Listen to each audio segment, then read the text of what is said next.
10th का exercise 3.1 का question number 3। On comparing the ratio a1 upon में a2, b1 upon में b2 and c1 upon में c2, find out whether the following pair of linear equation are consistent और inconsistent. ये बताने हैं हमें ये कंसिस्टेंट हैं और इनकंसिस्टेंट हैं। सिर्फ पहले हम फर्स्ट ले लेते हैं।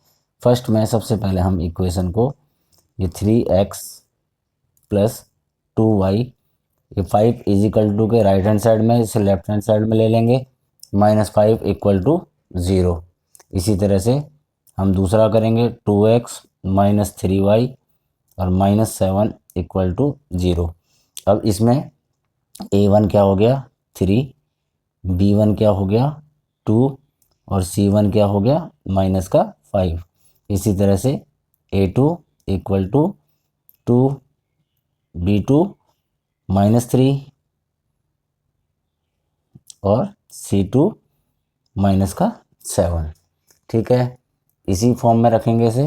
a1 अपॉन में a2 equal to b1 upon में b2 और इक्वल टू c1 अपॉन में c2।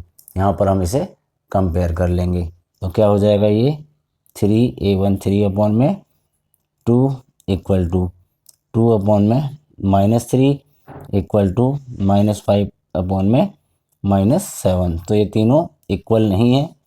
ठीक है, ये तीनों इक्वल नहीं है तो ये क्या हो गए कंसिस्टेंट। कंसिस्टेंट हो गए कंसिस्टेंट। जब तीनों इक्वल ना हो तो क्या होता है यूनिक सॉल्यूशन, एक ही सिंगल सॉल्यूशन आएगा इसका, कंसिस्टेंट, इसे कहेंगे हम कंसिस्टेंट। उसके बाद है सेकंड पार्ट। सेकंड पार्ट में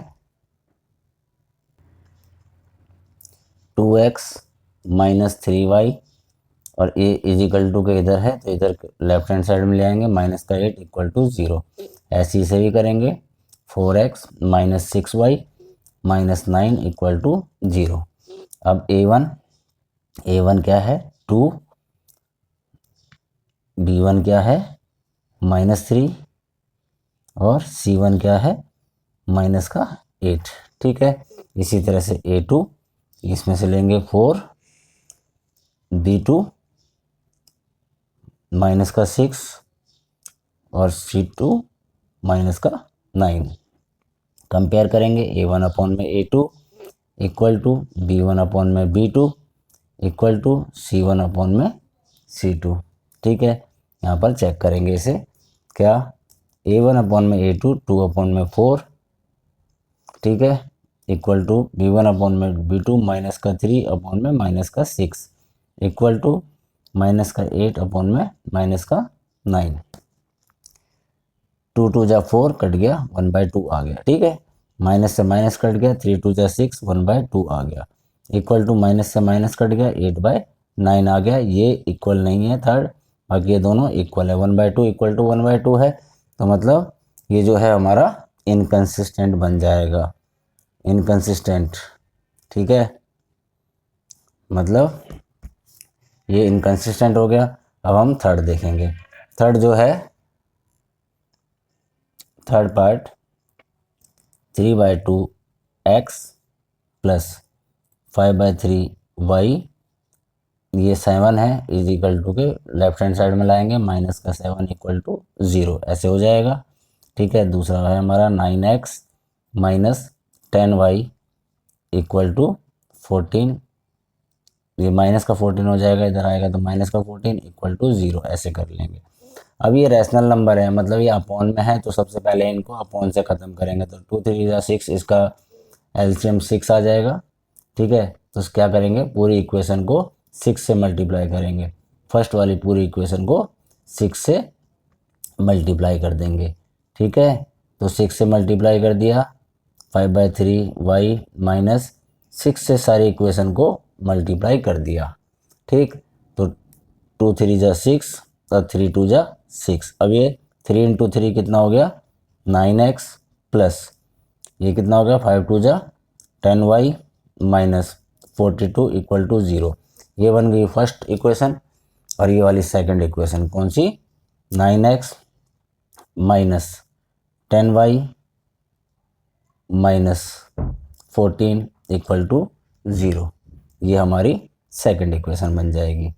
ठीक है, इसमें क्या करेंगे, ये a1 इक्वल टू 9, a1 क्या हो गया 9 हो गया। ठीक है, इसी तरह से b1 क्या हो गया 10 हो गया, और c1 क्या हो गया माइनस का 42 हो गया। ठीक है, इसी तरह से a2 equal to 9, b2 equal to -10 और c2 इक्वल टू माइनस का 14। अब इनको a1 अपॉन में a2 इसी फॉर्म में रख देंगे। a1 अपॉन में a2 equal to b1 upon में b2 equal to c1 upon में c2। तो a1 अपॉन में a2 क्या हो गया 9/9 इक्वल टू ये हो गया 10 अपॉन में -10 इक्वल टू -45 अपॉन में माइनस का 14। ठीक है, अब हमने इनको फिर 9 से 9 कट गया तो 1, ये 10 से 10 कट गया तो -1, ये 1 हुआ, ये -1 हुआ, और यह माइनस कट गया तो 14 3 जा तो ये 3। ये तीनों इक्वल नहीं है, तीनों के तीनों इक्वल नहीं है, तो ये दोबारा से हमारा क्या बन गया कंसिस्टेंट। तो हम इसे बोलेंगे ये हमारा बन गया कंसिस्टेंट। ठीक है, एक भी इक्वल नहीं है, ये कंसिस्टेंट, इसका भी यूनिक सॉल्यूशन आएगा। ठीक है, इसका यूनिक सॉल्यूशन आएगा, फर्स्ट का भी यूनिक सॉल्यूशन आएगा। इसका थर्ड पार्ट करते हैं नेक्स्ट पेज पे। फोर्थ पार्ट दिया है हमें 5x minus 3y equal to 11। इसे बना लेंगे हम 5x माइनस 3y, 11 को हम लेफ्ट हैंड साइड में लेके आएंगे, माइनस का 11 इक्वल टू 0। इसी तरह से ये होगा हमारा माइनस का 10x प्लस का 6y, और ये माइनस इधर आके हमारा प्लस का 22 इक्वल टू 0 हो जाएगा। ठीक है, इसको हम चेंज भी कर सकते हैं, माइनस से मल्टीप्लाई करके सबके साइन चेंज कर सकते हैं। अगर हम करना चाहें तो सबके साइन चेंज कर सकते हैं, और नहीं तो ऐसे भी कर सकते हैं। तो हम साइन चेंज करके देख लेते हैं। नीचे वाली इक्वेशन के सारी इक्वेशन के साइन चेंज कर दिए। जैसे माइनस है तो ये प्लस का 10 हो गया, ये प्लस है तो ये माइनस का 6y हो गया, और ये प्लस है तो ये माइनस का 22 हो गया इक्वल टू 0। ठीक है, ये हमारी फर्स्ट इक्वेशन है, ये हमारी सेकंड इक्वेशन है। तो क्या करेंगे, a1 फर्स्ट इक्वेशन में से a1 5 हो गया, b1 माइनस का 3 हो गया, और c1 माइनस का 11 हो गया। अब a2 माइनस का 10 हो गया, ये सॉरी प्लस का 10 हो गया। ठीक है, b2 क्या हो गया सेकंड इक्वेशन में से माइनस का 6 हो गया, और c2 क्या हो गया माइनस का 22 हो गया। अब इन्हें कंपेयर कर लेंगे, a1 अपॉन में a2 equal to b1 upon में b2 equal to c1 upon में c2। a1 क्या है 5 है अपॉन में 10 इक्वल टू b1 क्या है माइनस का 3 है, और b2 क्या है माइनस का 6 है, c1 क्या है माइनस का 11 है, और ये माइनस का 22 है। 5 2 जा 10, तो ये हो गया 1/2, माइनस कट गया 3 2 जा 6, ये भी 1/2 इक्वल टू माइनस से माइनस कट गया हो गया 11/22। तो 11 2 जा तो ये हो गया 1/2। ठीक है, तो तीनों इक्वल हैं, ये तीनों इक्वल होने से ये क्या हो गया कंसिस्टेंट हो गया। ठीक है, ये हो गया हमारी कंसिस्टेंट, पर ये क्या हो जाएगी डिपेंडेंट, ये हो जाएगी डिपेंडेंट। ठीक, मतलब कोइंसिडेंस बनेगा इसका ग्राफ। ठीक, इसका अगर हम फिफ्थ पार्ट करेंगे तो फिफ्थ पार्ट करते हैं यहाँ पर, इसका फिफ्थ पार्ट 4 अपॉन में 3x plus 2y equal to 8 और 2x plus 3y equal to 12। सबसे पहले 4/3x प्लस 2y और -8 इक्वल टू 0। ये 8 है, लेफ्ट हैंड साइड में जाके माइनस का हो जाएगा, 2x प्लस 3y 12 इधर जाके माइनस का हो जाएगा। अब इस इक्वेशन में 3 को हमने हटाना है क्योंकि ये नीचे है, तो क्या करेंगे पूरी इक्वेशन को हम 3 से मल्टीप्लाई कर देंगे। 3 into 4/3x plus 3 into 2y minus 3 into 8, ठीक है ना, -8 का था ये, तो इक्वल टू 0। 3 से 3 कट गया, ठीक, तो यहाँ पे रह गया 4x प्लस 3 टू जा 6y माइनस 24। ये इक्वेशन हो गई हमारी एक, ये हो गया हमारी सेकंड इक्वेशन, ये हमारी फर्स्ट इक्वेशन होगी, है ना। फर्स्ट इक्वेशन ये वाली हमारी फर्स्ट इक्वेशन हमने ये बना लिया। और सेकंड इक्वेशन हमारी 2x प्लस 3y, ठीक है, और माइनस 12, ये हमारी इक्वल टू 0।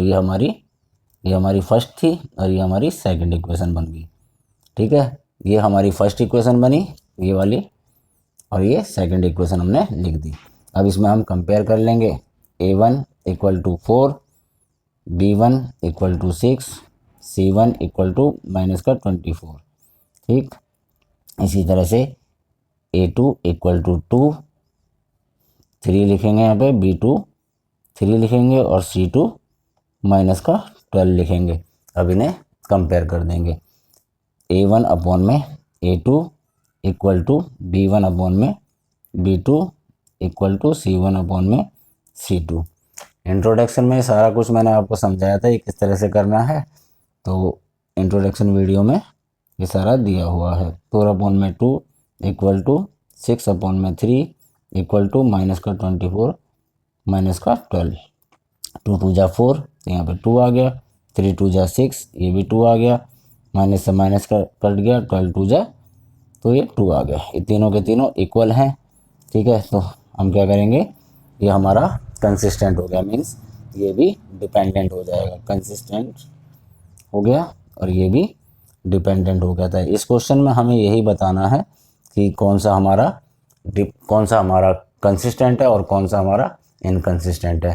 तो हमने ये क्वेश्चन नंबर कंप्लीट करा, थर्ड क्वेश्चन। तो अब करेंगे हम नेक्स्ट क्वेश्चन नेक्स्ट वीडियो में।